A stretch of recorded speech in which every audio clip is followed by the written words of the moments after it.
हमारे बीच आज बीना भाटी, आप योग शिक्षिका हैं। बीना जी बताएं कि ये योग प्रशिक्षण आपने कब और कैसे शुरू किया? योगा करने का बेसिकली तो ऐसा कोई प्लान नहीं था, क्योंकि मैं एनसीसी में थी तो शुरू से योगा क्या होता है ये जानती थी, इंटरेस्टेड भी बहुत थी, पर ये नहीं पता था कि इसमें क्वालिफिकेशन भी होती है।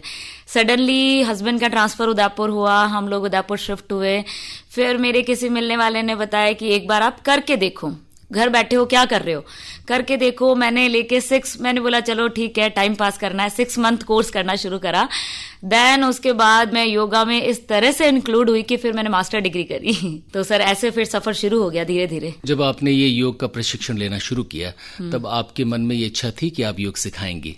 नहीं सर, प्रोफेशनली कभी नहीं सोचा था कि सिखाएंगे।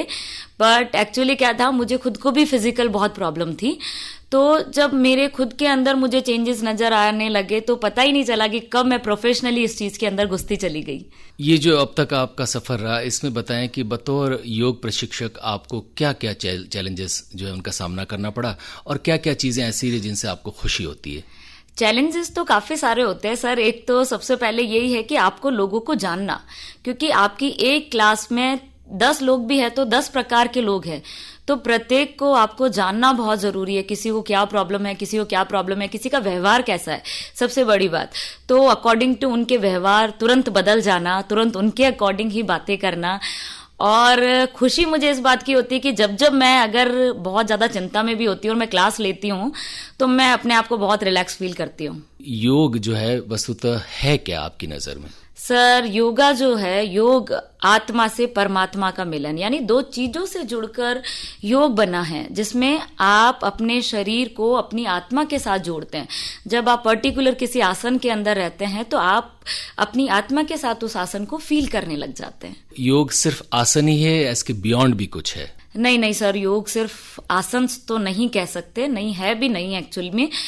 योगा जो है आपको मेंटली भी बहुत रिलीफ फील करता है, क्योंकि मुझे तो खुद को पर्सनली बहुत प्रॉब्लम मैंने फेस किया था और रिगार्डिंग बॉडी के, तो धीरे धीरे मेरे में अपने आप में चेंज आने लगा। देन मुझे लगा कि हाँ, योगा में कुछ तो ऐसा है। तो योगा सिर्फ एक आसन नहीं है, योगा जो है ऑल ओवर आपकी मेंटल हेल्थ के लिए भी बहुत अच्छा है। क्या क्या परेशानियां ऐसी आपको थीं जो योग से दूर हुई?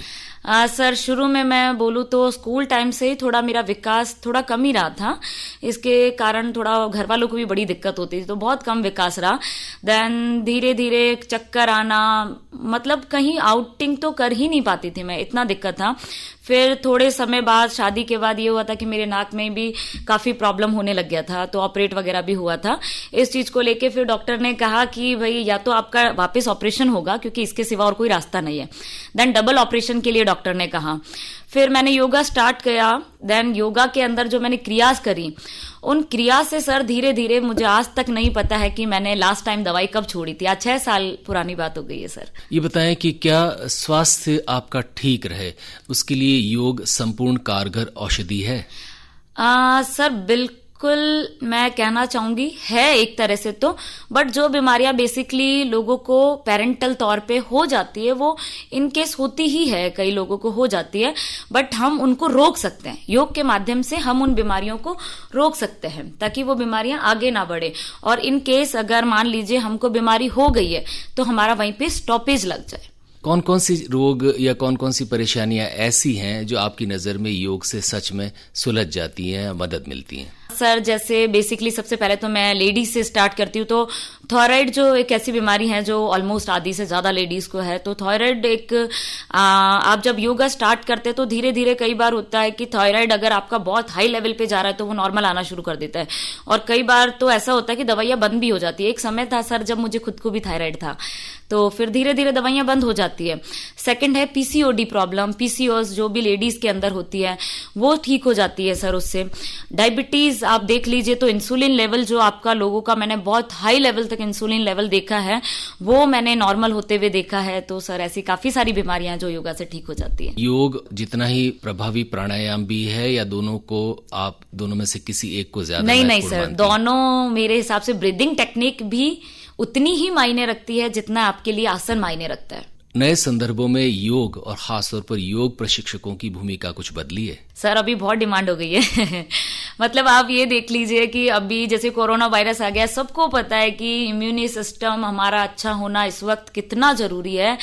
तो आप ये देख लीजिए कि योगा टीचर बिल्कुल डिमांड में चल रहे हैं इस वक्त, बहुत ज्यादा। एक समय था जब योगा टीचर को कोई पूछता भी नहीं था, हाँ ठीक है आपने कर लिया देन आपको कोई फिजिकल एजुकेशन टीचर बन जाना है, वो भी समय था। और आज ये है कि आप अपनी डिग्री के हिसाब से आप अपना काम कर सकते हैं सर।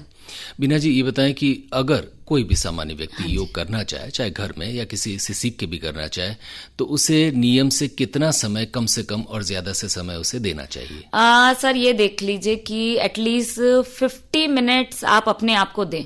50 मिनट्स यानी आपको आसन और प्राणायाम करने में टोटली 50 मिनट्स तो लगते ही लगते हैं।